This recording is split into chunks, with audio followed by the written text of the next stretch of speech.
General science నుంచి మనకి first question చూసుకున్నట్లయితే ప్రీవియస్‌గా వచ్చిన క్వశ్చన్స్ ఇవి. ఎయిడ్స్ యొక్క ఫుల్ ఫామ్ అడిగాడండి. ఎయిడ్స్ యొక్క ఫుల్ ఫామ్ ఏంటంటే ఎక్వైర్డ్ ఇమ్యూనో డెఫిషియన్సీ సిండ్రోమ్ అనేది మనకి కరెక్ట్ ఆన్సర్ అవుతుంది. ఓకే. ఈ ఎయిడ్స్ అనేది మనకి హెచ్ఐవి అనే వైరస్ వల్ల మనకి ఇది సంక్రమించడం జరుగుతుంది. హెచ్ఐవి అంటే మనకి human immuno deficiency virus, human immuno deficiency virus. ఈ వైరస్ వల్ల మనకి ఎయిడ్స్ అనేది సంక్రమించడం జరుగుతుంది.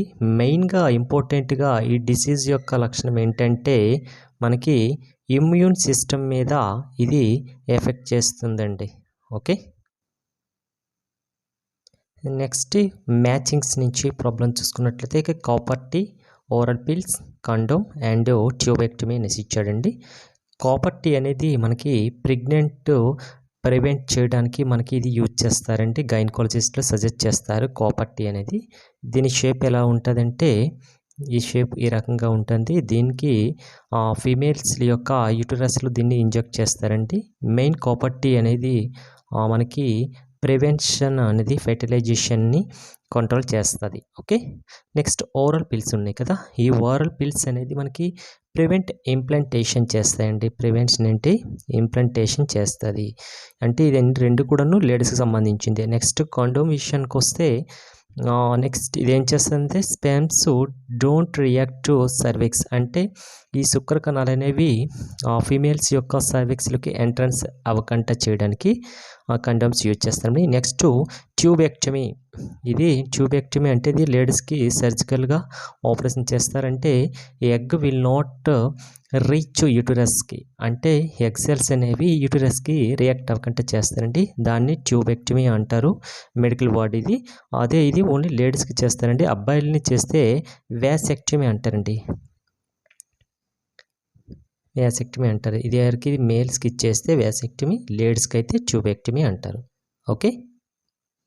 నెక్స్ట్ క్వశ్చన్ చూసుకుంటే in which of the following reactions of respiration is oxygen required అన్నాడు. రెస్పిరేషన్ ఆక్సిజన్ రిక్వైర్డ్ దాని గురించి అడిగారండి.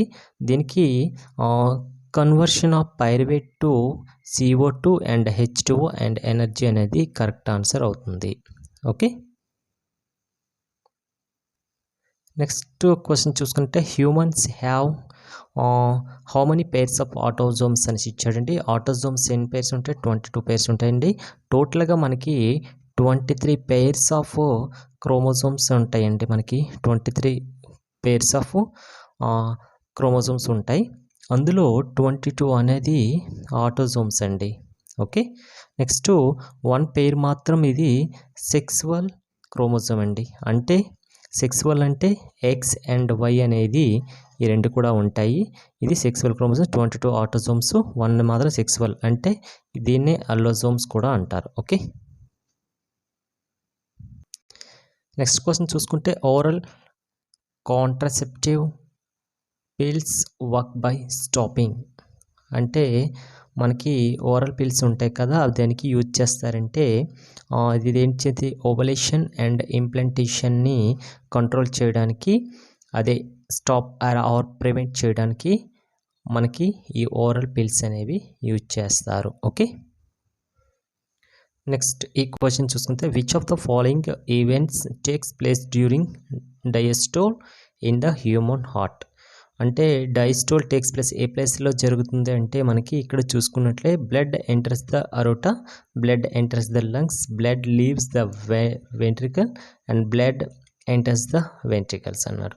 మనకి ఎప్పుడైనా ఒక హార్ట్ని తీసుకున్నట్లయితే ఈ హార్ట్లో మనకి 4 చాంబర్స్ ఉంటాయి. ఇది రైట్ రైట్ లెఫ్ట్, పైన ఆర్టరీస్ ఉంటాయి, కింద వెయిన్స్ ఉంటాయి, ఇదే వెంట్రికల్స్ ఉంటాయి. ఓకే.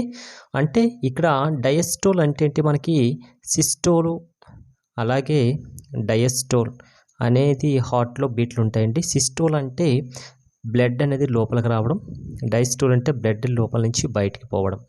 లోపలికి వచ్చేటప్పుడు లబ్ అని సౌండ్ వస్తుంది, బయటికి అంటే డప్ అని సౌండ్ వస్తుంది. లబ్ డప్ అని. ఓకే. మనకి ఇక్కడ ఏంటి డైస్టోల్ గురించి అడిగాడు కదా. బ్లడ్ లీవ్స్ ద వెంట్రికల్ అంటే టాప్ టు బాటమ్ వస్తుంది. అంటే బ్లడ్ లీవ్స్ ఇక్కడ నుంచి బయటకు రావడాన్ని మనం ఏమంటాం, డైస్టోల్ అంటాం. ఇక్కడ ఆర్ట్ నుంచి వెంట్రికల్స్కి వస్తుంది. కాబట్టి కరెక్ట్ ఆన్సర్ అనేది బ్లడ్ లీవ్స్ ద వెంట్రికల్ అనేది కరెక్ట్ ఆన్సర్ అవుతుంది. Some plants can also produce new plants from their roots. An example of such an plant ఇచ్చాడండి. అంటే న్యూ ప్లాంట్స్ అనేది ఫార్మేషన్ అవుతాయి రూట్స్ నుంచి. అటువంటి దానికి ఎగ్జాంపుల్ ఏది అని ఇచ్చారు మనకి స్వీట్ పొటాటో ఉంటుంది కదా, దాని వేల నుంచి మనకి కొత్త ప్లాంట్స్ అనేది ఫార్మేషన్స్ అవుతాయి. ఓకే. నెక్స్ట్ మ్యాచింగ్ విషయానికి వస్తే లెమన్ జ్యూస్ ఉంది కదా, లెమన్ జ్యూస్లో దాని యొక్క pH వాల్యూ ఎంత ఉంటుంది మనకి అంటే 2.2 అనేది లెమన్ జ్యూస్లో pH వాల్యూ అనేది ఉంటుంది. నెక్స్ట్ గ్యాస్ట్రిక్ జ్యూస్ అంటే జఠరరసం అంటాం కదా, ఈ జఠరరసంలో pH వాల్యూ అనేది 1.2 ఉంటుంది. నెక్స్ట్ మిల్క్ ఆఫ్ మెగ్నీషియాలో చూసుకున్నట్లయితే మనకి pH వాల్యూ అనేది 10 ఉంటుంది. ఇది సోడియం హైడ్రాక్సైడ్ సొల్యూషన్లో pH వాల్యూ అనేది మనకి ఎంత ఉంటుంది, 14 ఉంటుంది. ఇవన్నీ కూడాను pH values. Okay. Next what is the waste product of photosynthesis. కిరణజన్య సంయోగ క్రియలో వేస్ట్ అంటే there is no use of photosynthesis అంటే వేస్ట్ ఆఫ్ ప్రోడక్ట్ ఏంటని మనం చూసుకుంటే ఆక్సిజన్ అనేది వేస్ట్ ఆఫ్ ప్రోడక్ట్ ఎందులో, ఫోటోసింథసిస్లో. ఇది మనకి యూజ్ అవుతుంది, కానీ మొక్కలకు మాత్రం ఇది వేస్ట్ ఆక్సిజన్ అనేది. ఓకే.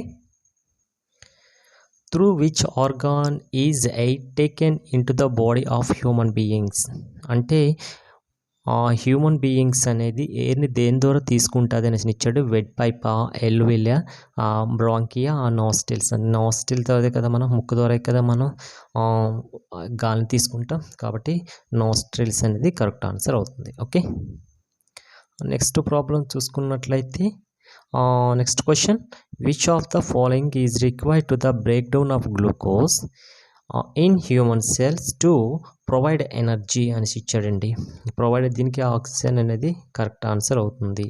ఎందుకంటే బ్రేక్ డౌన్ గ్లూకోజ్ అనేది బ్రేక్ డౌన్ అయిన తర్వాత మనకి ఆక్సిజన్ అనేది యూజ్ఫుల్ అవుతుంది. Okay. What is the basic event in reproduction అనేసి ఇచ్చాడంటే బేసిక్ ఈవెంట్ ఇన్ రిప్రొడక్షన్ ఏదంటే రిప్లికేషన్ ఆఫ్ RNA. మనకి రిప్లికేషన్, ట్రాన్స్క్రిప్షన్, ట్రాన్స్లేషన్ అనేది ప్రాసెస్లు ఉంటాయండి.